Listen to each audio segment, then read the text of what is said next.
அதிரடி ஆட்டத்தினை ஆரம்பித்த ஈரானும் மிரண்டு போன டொனால்ட் ட்ரம்பும் ஏற்பட்டிருக்கக்கூடிய உச்சக்கட்ட பதற்ற நிலைமைகளும் மத்திய கிழக்கை நோக்கி அவசரமாக விரையும் அமெரிக்காவினுடைய 3 போர்க்கப்பல்களும் ஈரானுக்குள்ளே உச்ச தாக்குதல்களை மேற்கொண்டாலும் ஈரானிய அரசாங்கத்தினை வீழ்த்த முடியுமா என்று சந்தேகிக்கக்கூடிய அமெரிக்க ஜெனரல்களும் இதற்கு பின்னால் இருக்கக்கூடிய மிக முக்கியமான 4 காரணங்களும் ஈரான் நிகழ்த்தி இருக்கக்கூடிய தரமான சம்பவங்களும் அமெரிக்கா மத்திய கிழக்கிலே இருக்கக்கூடிய அமெரிக்க இராணுவ தளங்களை பயன்படுத்தாமல் ஈரானுக்கு எதிரான தாக்குதல்களை மேற்கொண்டாலும் ஈரான் மத்திய கிழக்கு பிராந்தியத்தில் இருக்கக்கூடிய அமெரிக்க இராணுவ கட்டளை தளங்களை தரைமட்டமாக்கப் போகின்றதா?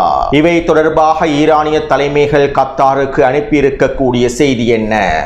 ஈரானுக்கு எதிரான தாக்குதல்களை ஆரம்பிப்பதிலிருந்து டொனால்ட் ட்ரம்ப் பின்வாங்கிவிட்டாரா அல்லது இது அமெரிக்காவினுடைய யுத்த தந்திரமா? காசாவை நிர்வகிப்பதற்காக அமைக்கப்பட்டிருக்கக்கூடிய பீஸ் கவுன்சிலின் தலைவராக நியமிக்கப்பட்டிருக்கக்கூடியவரும் பலஸ்தீனிய தொழில்நுட்ப குழுவினுடைய தலைவராக தெரிவு செய்யப்பட்டிருப்பவரும் இதிலே இருக்கக்கூடிய சிக்கல்களும்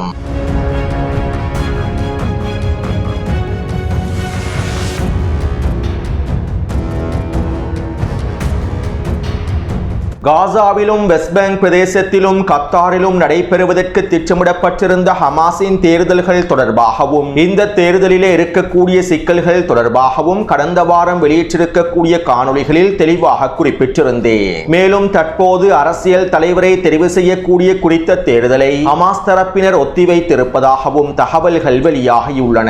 டொனால்ட் ட்ரம்பினுடைய 2ஆம் கட்டத்தினை செயற்படுத்துவதில் ஏற்பட்டிருக்கக்கூடிய முருகல் நிலைகளின் காரணமாகவும் ஹமாஸை நிராயுதபாணி ாக்குவதற்கான உச்சழுத்தங்கள் வழங்கப்பட்டு வருவதனாலும் தற்போதைய சூழ்நிலையில் ஹமாஸின் அரசியல் தலைவரை தெரிவு செய்யக்கூடிய குறித்த தேர்தலை ஹமாஸினுடைய ஷூரா சபையானது ஒத்திவைத்திருப்பதாகவே தெரிவிக்கப்படுகின்றது. மேலும் இப்போதைக்கு டொனால்ட் ட்ரம்பினுடைய 2ஆம் கட்ட பேச்சுவார்த்தைகள் மீது கூடிய கவனத்தை செலுத்தப் போவதாகவும் 1ஆம் கட்டத்தினுடைய நிபந்தனைகளை நிறைவேற்றுவதற்கான உச்சழுத்தங்களை மத்தியஸ்தர்களுக்கும் அமெரிக்காவுக்கும் வழங்குவதற்கான வேலை திட்டங்களை மேற்கொண்டு வருவதாகவும் ஹமாஸினுடைய தலைவர்கள் அறிவித்துள்ளார்கள். அத்தோடு டொனால்ட் ட்ரம்பினுடைய 1ஆம் கட்ட நிபந்தனைகளில் பணைய கைதிகளுடைய பரிமாற்றத்தை தவிர வேறு எதுவுமே நடைமுறைப்படுத்தப்படவில்லை. ரஃபா கடவை பிரதேசம் திறக்கப்படவும் இல்லை. பலஸ்தீனிய மக்களுக்கு தேவையான அத்தியாவசிய உணவுப் பொருட்கள் கூட காசாவிற்குள்ளே இன்னும் அனுமதிக்கப்படவில்லை. டொனால்ட் ட்ரம்பினுடைய இந்த ஒப்பந்தம் நடைமுறைப்படுத்தப்பட்டு 3 மாதங்கள் கடந்துவிட்டன.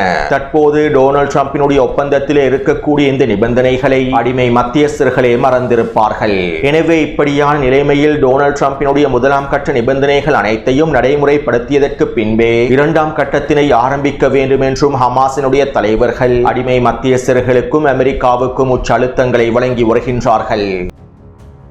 அடுத்து டொனால்ட் ட்ரம்ப் காசாவை நிர்வகிப்பதற்கான பீஸ் கவுன்சிலை அமைத்துள்ளார். பல நாடுகளில் இருக்கக்கூடிய பல முக்கியமான புள்ளிகளை இணைத்து இந்த பீஸ் கவுன்சிலை வடிவமைத்துள்ளார். மேலும் இந்த பீஸ் கவுன்சிலின் தலைவராக ஐநாவுக்கான முன்னாள் மத்திய கிழக்கு தூதுவர் நிக்கலே மிலாடனோவையே தெரிவு செய்துள்ளார். மேலும் இந்த நிக்கலே மிலாடனோவ் ஐக்கிய அரபு அமீரகத்தோடு நெருங்கிய தொடர்புகளை கொண்டிருக்கக்கூடியவராகவே இருக்கின்றார். இவர் பல்கேரியா நாட்டை சேர்ந்தவர். பல்கேரியாவினுடைய பாதுகாப்பு அமைச்சராகவும் வெளியுறவு துறை அமைச்சராகவும் கடந்த காலங்களில் இவர் செயற்பட்டுள்ளார். மேலும் ஐநாவுக்கான மத்திய கிழக்கு தூதராகவும் செயற்பட்டுள்ளார். இதன்போது தான் ஐக்கிய அரபு அமீரகத்தோடு நெருங்கிய தொடர்புகளையும் ஏற்படுத்தியுள்ளார். அது மட்டுமல்லாமல் ஐக்கிய அரபு அமீரகத்திற்கும் இஸ்ரேலிய ஆக்கிரமிப்புக்கும் இடையிலான இயல்பாக்கத்திற்கும் இவரே மிக முக்கியமான காரணியாகவும் செயற்பட்டுள்ளார். இவருடைய தலைமைக்கு கீழால் தான் ஐக்கிய அரபு அமீரகத்திற்கும் இஸ்ரேலிய ஆக்கிரமிப்புக்கும் இடையிலான இயல்பாக்கத்தினுடைய பல்வேறுபட்ட வேலை திட்டங்களும் நடைமுறைப்படுத்தப்பட்டுள்ளன.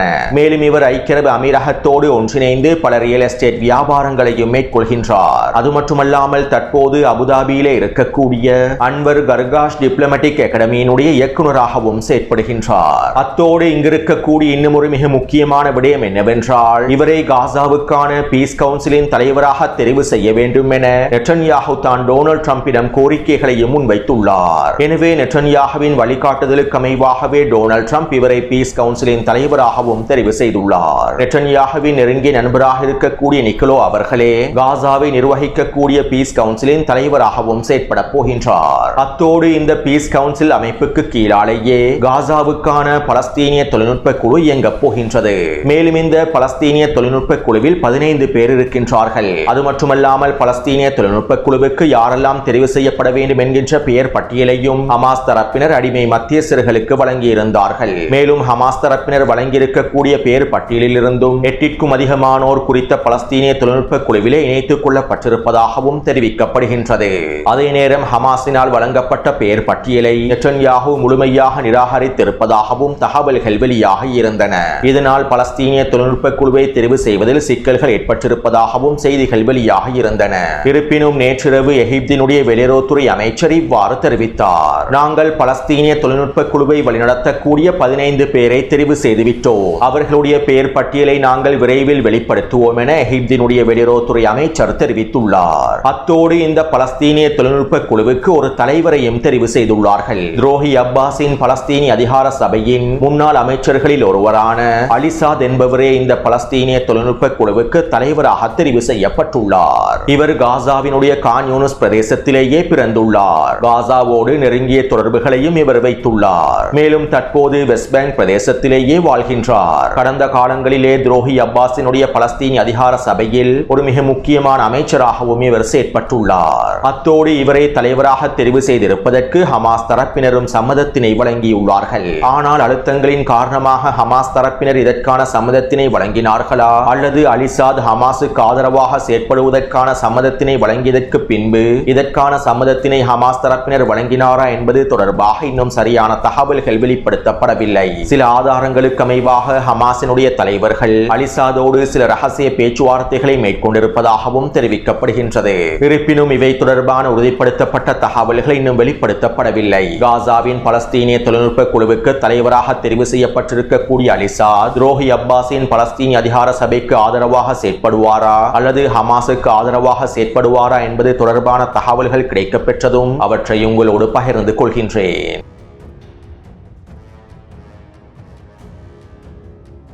கடந்த 2 வாரங்களாக கோமாளி இளவரசர் ரீசா பஹலவியின் கொசு தொல்லை தாங்க முடியவில்லை. நேற்று இரவும் இந்த கோமாளி எக்ஸ் தளத்தில் 4 நிமிட காணொளி ஒன்றை வெளியிட்டிருந்தது. நான் ஈரானின் ஆட்சிக்கு வந்தால் ஈரானிய மக்கள் சுதந்திர காற்றை சுவாசிப்பார்கள். நான் அமெரிக்காவுடனான இயல்பாக்கத்தை உறுதிப்படுத்துவேன். எனது தலைமையில் ஈரானிய அரசு இஸ்ரேலை முழுமையாக அங்கீகரிக்கும். நாங்கள் ஆப்ரஹாம் உடன்படிக்கையிலும் அவசரமாக இணைந்து கொள்வோம். ஈரானுக்குள்ளே அமெரிக்காவினுடைய முதலீடுகளை நான் அதிகரிப்பேன். ஈரானிய வளங்களில் அமெரிக்கா எல்லா விதமான முதலீடுகளையும் மேற்கொள்ள முடியும். இதற்கான எல்லா விதமான பாதைகளையும் நான் திறந்து கொடுப்பேன். மேலும் ஈரானினுடைய பெருமதியான எண்ணெய்களை சுதந்திர உலகுக்கு மலிவான விலையில் வழங்குவேன். ஈரானினுடைய அணுசக்தி திட்டங்களை முழுமையாக முடக்குவேன் என கோமாளி ரீசா பஹலவி குறித்த காணொளியில் தெரிவித்துள்ளது. ஆனால் இவை அனைத்தையும் செய்து முடிப்பதற்கு அவர் உயிரோடு இருப்பாரா இல்லையா என்பதனை அவர் குறித்த காணொளியில் குறிப்பிடுவதற்கு மறந்துவிட்டார். பாவம், எப்போதும் கொசுக்களுக்கு மூளை சிறிதாகவே இருக்கும். அடுத்து நேற்றிரவு ஈரானுக்கு எதிரான தாக்குதல் பதற்ற நிலைமையானது உச்சக்கட்டத்தை அடைந்திருந்தது. அதிகளவான நாடுகள் ஈரானிலே இருக்கக்கூடிய அவர்களுடைய குடிமக்களுக்கு இறுதி எச்சரிக்கைகளை வெளியிட்டிருந்தார்கள். இப்போது அவசரமாக ஈரானை விட்டு வெளியேறிவிடுங்கள். உங்களுக்கு கிடைக்கக்கூடிய வளத்தை பயன்படுத்தி அவசரமாக ஈரானை விட்டு வெளியேறிவிடுங்கள். எங்களுடைய குடிமக்கள் யாரும் ஈரானுக்குள்ளே இருக்கக்கூடாது என அதிகளவான நாடுகள் இறுதி எச்சரிக்கைகளை வெளியிட்டிருந்தன. அதே போன்று பல ஐரோப்பிய நாடுகள் இஸ்ரேலுக்கான விமான சேவைகளையும் முழுமையாக ரத்து செய்தார்கள். அமெரிக்கா ஈரானை தாக்கினால் ஈரான் இஸ்ரேலை பொளந்து கட்டும் என்பதனால் தங்களுடைய விமான சேவைகளை அவசரமாக ஐரோப்பிய நாட்டு தலைவர்கள் நிறுத்திக் கொண்டார்கள். மேலும் இஸ்ரேலிய ஆக்கிரமிப்பும் அதனுடைய மிக முக்கியமான விமான கட்டளை தளங்களில் இருந்து போர் விமானங்களையும் முக்கியமான இராணுவ தளபதிகளையும் முழுமையாக வெளியேற்றியது.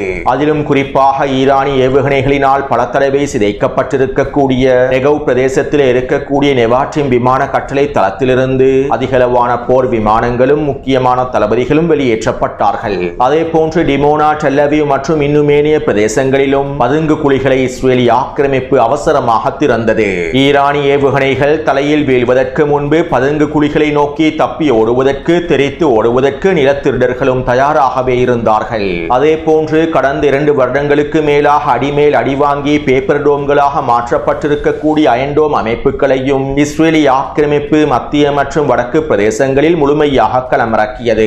ஈரானுக்கு எதிரான தாக்குதல்கள் ஆரம்பிக்கப்பட்டதும் ஹிஸ்புல்லா இராணுவத்தினரும் தாக்குதல்களை ஆரம்பிப்பார்கள் என்பதனால் ஹிஸ்புல்லாவினுடைய ஏவுகணைகளை தடுத்து நிறுத்துவதற்காக இஸ்ரேலிய ஆக்கிரமிப்பு அதனுடைய பேப்பர் டோம் அமைப்புகளை முழுமையாக களமிறக்கியது. அதே போன்று மத்திய கிழக்கு பிராந்தியத்தில் இருக்கக்கூடிய அனைத்து அமெரிக்க இராணுவ கட்டளை தளங்களிலிருந்தும் போர் விமானங்களும் எரிபொருள் நிரப்பு விமானங்களும் முழுமையாக வெளியேறின. அமெரிக்க இராணுவ தலைமை அதிகாரிகளும் இன்னும் சில முக்கியமான தளபதிகளும் அமெரிக்க இராணுவ கட்டளை தளங்களிலிருந்து முழுமையாக வெளியேற்றப்பட்டார்கள். இதற்கமைவாக தற்போது மத்திய கிழக்கு பிராந்தியத்தில் இருக்கக்கூடிய அமெரிக்க இராணுவ தளங்களில் 80% இருப்புகளும் போர் விமானங்களும் முழுமையாக வெளியேற்றப்பட்டு விட்டதாக தெரிவிக்கப்படுகின்றது. இதைத் தொடர்ந்து அமெரிக்கா USS ரூஸ்வெல்ட் என்கின்ற போர்க்கப்பலை பாரசீக வளைகுடாவை நோக்கி செலுத்தியது. தற்போது குறித்த போர்க்கப்பலானது செங்கடல் பிரதேசத்தினை அடைந்திருப்பதாகவும் விரைவில் பாரசீக வளைகுடா பிரதேசத்தை நோக்கி சென்றுவிடும் என்றும் அமெரிக்க மத்திய கட்டளை தளம் அறிவித்தது. மேலும் இதனோடு சேர்ந்து அமெரிக்காவினுடைய மிக முக்கியமான 3 போர்க்கப்பல்களும் தற்போது மத்திய கிழக்கை நோக்கி நகர்ந்து கொண்டிருப்பதாக தெரிவிக்கப்படுகின்றது. மத்திய கிழக்கை நோக்கி வேகமாக நகர்ந்து கொண்டிருப்பதாக அமெரிக்க மத்திய கட்டளை தளமும் அறிவித்தது. அத்தோடு இந்த பதற்றமான சூழ்நிலைகளில் ஈரான் அமைதியாக அதனுடைய அனைத்து உச்ச தயார்படுத்தல்களையும் மேற்கொண்டிருந்தது. ஈரான் அதிரடியாக இணைய சேவைகளுடைய முடக்கத்தையும் தொலைத்தொடர்பாடல் முடக்கத்தையும் இன்னும் 2 வாரங்களுக்கு நீடித்தது. எலன் மஸ்கினுடைய ஸ்டார்லிங்க் இணைய சேவைகள் முழுமையாக தடுத்து நிறுத்தப்பட்டதை தொடர்ந்து நேற்று மாலை எலன் மஸ்க் ஈரானுக்குள்ளே ஸ்டார்லிங்க் இணைய சேவைகளை இலவசமாக வழங்குவதாக அறிவித்தார். இதனால் எந்தவிதமான கட்டணமும் இல்லாமல் சிறிய ஸ்டார்லிங்க் டிவைஸ்களை பயன்படுத்தியும் ஈரானுக்குள் இருந்து ஸ்டார்லிங்க் பெற்றுக்கொள்ள முடியும் என்று குறிப்பிட்டார். எனவே இவற்றையும் தடுத்து நிறுத்துவதற்காக ஈரான் அதனுடைய அதிநவீன தொழில்நுட்ப ஜேமர்களையும் களமிறக்கியது. ஸ்டார்லிங்க் இணைய சேவைகள் ஈரானுக்குள்ளே இலவசமாக வழங்கப்பட்டாலும் அவற்றை பெற்றுக்கொள்ள முடியாத வண்ணம் அனைத்து வேலை திட்டங்களையும் ஈரானிய இராணுவம் திறம்பட மேற்கொண்டது. அதே போன்று ஈரானினுடைய போர் விமானங்களும் முழுமையாக களமிறக்கப்பட்டன. ஈரானிய வான்பரப்பை கண்காணிப்பதற்காக முழுமையாக களமிறக்கப்பட்டன. அது மட்டுமல்லாமல் ஈரான் அதனுடைய வான்பரப்பை நேற்றிரவு முழுமையாக இழுத்து மூடியது. எந்த ஒரு விமானமும் ஈரானிய வான்பரப்பை பயன்படுத்தக்கூடாது என்றும் எந்த ஒரு போர் விமானமும் வான்பரப்பிற்குள்ளே அத்துமீறி நுழைந்தால் அவற்றை சுட்டு வீழ்த்துவதற்கான உத்தரவுகளும் பிறப்பிக்கப்பட்டிருந்தன. அதே போன்று வான் பாதுகாப்பு அமைப்புகளும் முழுமையாக தயார் நிலையிலேயே வைக்கப்பட்டிருந்தன. ஈரானினுடைய முப்படைகளும் முழுமையாக தயார் நிலையிலேயே இருந்தார்கள். ஒட்டுமொத்த ஈரானும் உச்செச்சரிக்கையிலேயே வைக்கப்பட்டிருந்தது. இப்படியான நிலைமையிலேயே நள்ளிரவு வேளையில் டொனால்ட் ட்ரம்ப் ஊடகங்களிடம் இவ்வாறு தெரிவித்தார். ஈரானிலே கொலைகள், தாக்குதல்கள் நிறுத்தப்பட்டு விட்டது என எனக்கு தெரிவிக்கப்பட்டுள்ளது. ஈரானிய ஆர்ப்பாட்டக்காரர்களுக்கு எதிராக, ஈரானிய மக்களுக்கு எதிராக தாக்குதல்கள் நிறுத்தப்பட்டு விட்டதாகவும் கொலைகள் நிறுத்தப்பட்டு விட்டதாகவும் தெரிவிக்கப்பட்டுள்ளது. மேலும் தற்போது மரண தண்டனைகளை நிறைவேற்றுவதற்கான எந்த திட்டமும் அவர்களிடம் இல்லை. அவர்கள் மரண தண்டனைகளை நிறைவேற்றினால், மீண்டும் மக்களை கொலை செய்தால் நாங்கள் அவர்களுக்கு கடுமையான பதில் வழங்குவோம். ஈரான் மிகவும் மோசமாகவே நடந்து கொள்கின்றது. கமேனி என்னை மதிக்கவில்லை, அவர் என்னை மதிப்பதாக தெரியவில்லை என டொனால்ட் ட்ரம்ப் ஊடகங்களிடம் கருத்துக்களை வெளியிட்டிருந்தார். அதாவது 12 நாள் போருக்கு முன்பும் டொனால்ட் ட்ரம்ப் இவ்வாறு தான் நடந்து கொண்டிருந்தார். ஈரானிய அணுசக்தி தளங்களை இலக்கு வைத்து அமெரிக்கா தாக்குதல்களை மேற்கொள்வதற்கு 2 நாட்களுக்கு முன்பு டொனால்ட் ட்ரம்ப் இவ்வாறு தெரிவித்திருந்தார். நாங்கள் ஈரான் தொடர்பாக ஆராய்ந்து வருகின்றோம். ஈரானிய அணுசக்தி தளங்களை இலக்கு வைப்பதற்கான ஆய்வுகளை மேற்கொண்டு வருகின்றோம். இன்னும் 2 வாரங்களுக்குள்ளே இது தொடர்பான முடிவுகளை நாங்கள் எடுப்போம். 2 வாரங்களுக்குள் ஈரானுக்கு எதிரான உச்ச பதிலடிகளை வழங்குவோம் என டொனால்ட் ட்ரம்ப் அப்போது தெரிவித்திருந்தார். மேலும் இவ்வாறு டொனால்ட் ட்ரம்ப் கருத்துக்களை வெளியிட்டு 2 நாட்களுக்குள்ளேயே அமெரிக்கா ஈரானிய அணுசக்தி தளங்களை இலக்கு வைத்து தாக்குதல்களை மேற்கொண்டிருந்தது. உண்மையில் இது ஒரு போர் தந்திரமாகும். யுத்த களத்தில் விளையாடக்கூடிய விளையாட்டாகும். எனவே இதே போன்று தற்போதும் ஈரானையும் சர்வதேசத்தையும் ஏமாற்றுவதற்காகத்தான் டொனால்ட் ட்ரம்ப் இவ்வாறான கருத்துக்களை ஊடகங்களுக்கு வழங்கியுள்ளார். மேலும் டொனால்ட் ட்ரம்பினுடைய இந்த கருத்துக்களை தொடர்ந்து சர்வதேச ஊடகங்களும் அவர்களுடைய பிரச்சாரங்களை மேற்கொண்டிருந்தார்கள். டொனால்ட் ட்ரம்ப் ஈரான் மீதான தாக்குதல்களை மேற்கொள்ள விரும்பவில்லை என்றும் டொனால்ட் ட்ரம்பினுடைய கருத்துக்கள் ஈரான் மீதான தாக்குதல்களில் இருந்து பின்வாங்கி இருப்பதனை உறுதிப்படுத்தி இருப்பதாகவும் சர்வதேச ஊடகங்கள் பிரச்சாரங்களை மேற்கொண்டிருந்தன. 12 நாள் போருக்கு முன்பு எவ்வாறான பிரச்சாரங்கள் மேற்கொள்ளப்பட்டிருந்ததோ அதே வடிவிலேயே இந்த பிரச்சாரங்களும் அமைந்திருந்தன. ஈரானின் தயார்படுத்தல்களை குறைப்பதற்காகவும் ஈரானுக்கு ஆச்சரியம் அளிக்கக்கூடிய தாக்குதல்களை மேற்கொள்வதற்காகவுமே இவ்வாறான பிரச்சாரங்களும் திட்டமிடப்பட்டு மேற்கொள்ளப்பட்டு வருகின்றன. இருப்பினும் ஈரான் தற்போது இந்த தடவை மிகவும் விழிப்பாகவே இருக்கின்றது. டொனால்ட் ட்ரம்பினுடைய யுத்த தந்திரங்களையும் யுத்த கள விளையாட்டுகளையும் ஈரான் நன்றாக புரிந்து வைத்துள்ளது. இந்த ஜியோனிச தலைவர்களை ஈரான் ஒரு பொழுதும் நம்ப போவதில்லை. அத்தோடு அமெரிக்கா ஈரானுக்கு எதிரான தாக்குதல்களை முழுமையாக வடிவமைத்து விட்டது. ஈரானினுடைய IRGC தளங்கள், பெசிச் படைப்பிரிவினுடைய தளங்கள், NOPO படைப்பிரிவினுடைய தளங்கள் மற்றும் ஈரானிய அரசியல் புள்ளிகளை இலக்கு வைத்து தாக்குதல்களை மேற்கொள்ள வேண்டும் என்பது தொடர்பான முழுமையான திட்ட வரைபடத்தினை அமெரிக்க ஜெனரல்கள் டொனால்ட் ட்ரம்புக்கு சமர்ப்பித்து விட்டார்கள். மேலும் டொனால்ட் ட்ரம்பும் இதற்கான முழுமையான சம்மதத்தையும் வழங்கிவிட்டார். ஈரானுக்கு எதிரான உச்சக்கட்ட தாக்குதல்களை மேற்கொள்வதற்கான அனுமதியையும் டொனால்ட் ட்ரம்ப் வழங்கிவிட்டார். அதே போன்று ஈரானுக்கு எதிரான உச்சக்கட்ட தாக்குதல்களை மேற்கொள்வதற்கும் அமெரிக்க இராணுவம் தயாராகவே இருக்கின்றது. இதற்கான எல்லா விதமான தயார்படுத்தல்களும் முழுமையாக முடிக்கப்பட்டுள்ளன. ஈரானுக்கு எதிரான தாக்குதல்களை ஆரம்பிப்பதற்கான எல்லா விதமான வேலை திட்டங்களும் முழுமையாக முடிக்கப்பட்டுள்ளன. இருப்பினும் இந்த தாக்குதலை மேற்கொண்டதற்கு பின்பு ஈரானிய அரசாங்கம் முழுமையாக சரிந்து விடுமா என்பது தொடர்பாக அமெரிக்க இராணுவ தலைவர்களினால் உளவு பிரிவினால் உறுதிப்படுத்த முடியாத நிலைமை காணப்படுகின்றது. ஈரானுக்குள்ளே மிக முக்கியமான புள்ளிகளை இலக்கு வைத்து தாக்குதல்களை மேற்கொண்டதற்கு பின்பும் ஈரானிய அரசியல் தலைவர்களை இலக்கு வைத்து தாக்குதல்களை மேற்கொண்டதற்கு பின்பும் ஈரானிய அரசாங்கம் முழுமையாக சரிந்து வீழ்ச்சி அடைந்து விடுமா என்பதனை உறுதிப்படுத்த முடியாது என அமெரிக்க ஜெனரல்களும் அமெரிக்க உளவுத்துறையினரும் டொனால்ட் ட்ரம்பிடம் தெரிவித்துள்ளார்கள். அத்தோடு இந்த நிலைமை ஏற்படுவதற்கு மிக முக்கியமான 4 காரணங்கள் இருக்கின்றன. முதலாவது காரணம், கடந்த 2 வாரங்களாக நடைபெற்று வந்த ஆர்ப்பாட்டங்களும் வன்முறைகளும் கலவரங்களும் தற்போது ஈரானிலே முழுமையாக முடக்கப்பட்டுள்ளன. வன்முறையாளர்களும் கலவரக்காரர்களும் தங்களுடைய நம்பிக்கையை இழந்து விட்டார்கள். கலவரங்களின், வன்முறைகளின், ஆர்ப்பாட்டங்களின் 2ஆம் கட்டத்தினை 2ஆம் சுற்றை ஆரம்பிக்க முடியாத நிலைமைக்கு இவர்கள் தள்ளப்பட்டுள்ளார்கள். இந்த 2ஆம் கட்ட சுற்று ஆர்ப்பாட்டங்களுக்கும் கலவரங்களுக்கும் முழுமையான ஆதரவை வழங்க முடியாத நிலைமைக்கு அமெரிக்காவும் இஸ்ரேலிய ஆக்கிரமிப்பும் நேட்டோவும் தள்ளப்பட்டுள்ளன. மேலும் இந்த ஆர்ப்பாட்டங்களை வழிநடத்தக்கூடிய மிக முக்கியமான புள்ளிகளில் அதிகமானோர் கைது செய்யப்பட்டுள்ளார்கள். 2வது காரணம், ஈரானுக்குள்ளே இணைய சேவைகளும் தொடர்பாடல் வலையமைப்புகளும் முழுமையாக முடக்கப்பட்டிருப்பதாகும். அதாவது ஈரான் சாதாரணமாக இந்த இணையதளங்களையும் தொலைத்தொடர்பு அமைப்புகளையும் முடக்கவில்லை. ஈரானில் இருக்கக்கூடிய ஒருவர் வெளிநாட்டில் இருக்கக்கூடிய அவருடைய உறவினரை கூட தொடர்பு கொள்ள முடியாத அளவுக்கு தொலைத்தொடர்பு சாதனங்கள் முடக்கப்பட்டுள்ளன. லேண்ட் போனை கூட பயன்படுத்தி வெளிநாட்டில் இருப்பவர்களுடன் தொடர்பு கொள்ள முடியாத அளவுக்கு அனைத்தும் முடக்கப்பட்டுள்ளன. இதனால் வெளிநாட்டில் இருப்பவர்களும் ஈரானுக்குள்ளே இருக்கக்கூடியவர்களை தொடர்பு கொள்ள முடியாத நிலைமை ஏற்பட்டுள்ளது. சுருக்கமாக குறிப்பிடுவதாக இருந்தால் ஈரானுக்கும் ஏனைய நாடுகளுக்கும் இடையிலான ஒட்டுமொத்த தொடர்புகளும் முழுமையாக துண்டிக்கப்பட்டுள்ளன. 3வது காரணம், ஸ்டார்லிங்க் இணைய சேவை முழுமையாக முடக்கப்பட்டமையாகும். அமெரிக்காவும் இஸ்ரேலிய ஆக்கிரமிப்பும் ஐரோப்பிய நாடுகளும் இதனை எதிர்பார்க்கவில்லை. யாராலும் முடக்க முடியாத எலன் மஸ்கினுடைய ஸ்டார்லிங்க் இணைய சேவையை ஈரான் முடக்கும் என அவர்கள் எதிர்பார்க்கவில்லை. பல நாடுகளிலே அமெரிக்காவுக்கு எதிரான அரசாங்கங்களில் குழப்பங்கள் ஏற்படுவதற்கும் இந்த ஸ்டார்லிங்க் இணைய சேவை மிக முக்கியமான காரணமாக அமைந்துள்ளது. எனவே அமெரிக்காவும் இஸ்ரேலிய ஆக்கிரமிப்பும் ஐரோப்பிய நாடுகளும் ஸ்டார்லிங்க் இணைய சேவையை நம்பியிருந்தார்கள். ஆனால் ஈரான் அதிரடியான அதிநவீன தொழில்நுட்ப கருவிகளை களமிறக்கி ஸ்டார்லிங்க் இணைய சேவையை துடைத்தெறிந்துவிட்டது. 4வது காரணம், ஈரானுக்குள்ளே இருக்கக்கூடிய ஈரானிய அரசாங்கத்திற்கு எதிரான புள்ளிகள் பலவீனமான நிலைமையில் இருப்பதாகும். அமெரிக்காவில் இருக்கக்கூடிய ரீசா பஹலவியினால் ஈரானுக்குள்ளே எதுவுமே செய்ய முடியாது. மேலும் கோமாளி ரீசா பஹலவியும் பலவீனமானவராகவே இருக்கின்றார். ஈரானுக்குள்ளே பெரிய வலையமைப்புகளை கூட உருவாக்க முடியாத நிலைமையில் அவர் இருக்கின்றார். ஈரானிய அரசாங்கம் வீழ்த்தப்பட்டாலும் அதற்கு பிறகு ஈரானை பொறுப்பேற்பதற்கான எதிர்க்கட்சி புள்ளிகள் யாருமே ஈரானுக்குள் இல்லை. மேலும் சிறைகளிலே இருக்கக்கூடிய அதிகளவான எதிர்க்கட்சி புள்ளிகளையும் ஈரானிய தரப்பினர் தட்டி தூக்கிவிட்டார்கள். எனவே இந்த காரணங்களின் விளைவினால் ஈரானுக்குள்ளே அமெரிக்கா உச்ச தாக்குதல்களை மேற்கொண்டாலும் ஈரானிய அரசாங்கத்தை வீழ்த்த முடியாத நிலைமை ஏற்பட்டுள்ளது. உண்மையில் இந்த தடவை ஈரான் பயன்படுத்திய ஆச்சரியங்கள் மிகவும் அபாரமானவை. ஈரான் ஆரம்பத்திலேயே இணையதளங்களை முடக்காமல், தொலைத்தொடர்பு வலையமைப்புகளை முழுமையாக முடக்காமல், வெளிநாட்டுடன் இருக்கக்கூடிய தொடர்புகளை முழுமையாக துண்டிக்காமல், ஸ்டார்லிங்க் இணைய சேவையை முழுமையாக தடுத்து நிறுத்தாமல் செயற்பட்டிருக்குமாக இருந்தால் இந்நேரத்திற்கு ஈரானினுடைய நிலைமையானது தலைகீழாக மாறியிருக்கும். ஈரான் இந்த அதிரடியான முடிவுகளை எடுக்காமல் இருந்திருந்தால் ஈரானுக்குள்ளே மிகப்பெரிய குழப்பங்கள் ஏற்பட்டிருக்கும் என ஈரானினுடைய ஆய்வாளர்களும் கருத்துக்களை வெளியிட்டுள்ளார்கள்.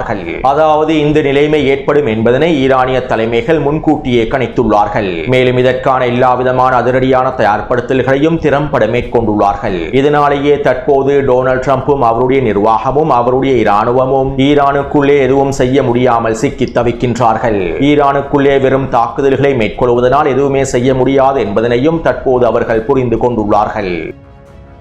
அடுத்து ஈரானிய தலைமைகள் கத்தார் மூலமாக அமெரிக்காவுக்கு செய்தி ஒன்றை அனுப்பியுள்ளார்கள். ஈரான் மீது அமெரிக்கா தாக்குதல்களை மேற்கொண்டால் நாங்கள் மத்திய கிழக்கு பிராந்தியத்தில் இருக்கக்கூடிய அமெரிக்க இராணுவ கட்டளை தளங்களை முழுமையாக தரைமட்டமாக்குவோம். நீங்கள் ஈரானுக்கு எதிரான தாக்குதல்களுக்கு மத்திய கிழக்கு பிராந்தியத்தில் இருக்கக்கூடிய அமெரிக்க இராணுவ கட்டளை தளங்களை பயன்படுத்தாவிட்டாலும் நாங்கள் பிராந்தியத்தில் இருக்கக்கூடிய அனைத்து தளங்களையும் முழுமையாக தரைமட்டமாக்குவோம். நீங்கள் எங்கிருந்து எங்கள் மீது தாக்குதல்களை மேற்கொள்கின்றீர்கள் என்பது எங்களுக்கு தேவையில்லை. ஆனால் எங்களுடைய பதிலடி தாக்குதல்கள் மத்திய கிழக்கு பிராந்தியத்திலே உங்களுடைய நலன்களை முழுமையாக பூஜ்ஜியமாக்கிவிடும் என ஈரானிய தலைமைகள் கத்தார் மூலமாக அமெரிக்காவுக்கு செய்தியை அனுப்பியுள்ளார்கள். மேலும் நாங்கள் கத்தாரில் இருக்கக்கூடிய அமெரிக்காவினுடைய மிக முக்கியமான மிகப்பெரிய அல்-உதைத் விமான கட்டளை தளத்தையும் முழுமையாக தரைமட்டமாக்குவோம் என ஈரானிய தலைமைகள் நேரடியாக கத்தாரிய தலைமைகளுக்கு அறிவித்துள்ளார்கள்.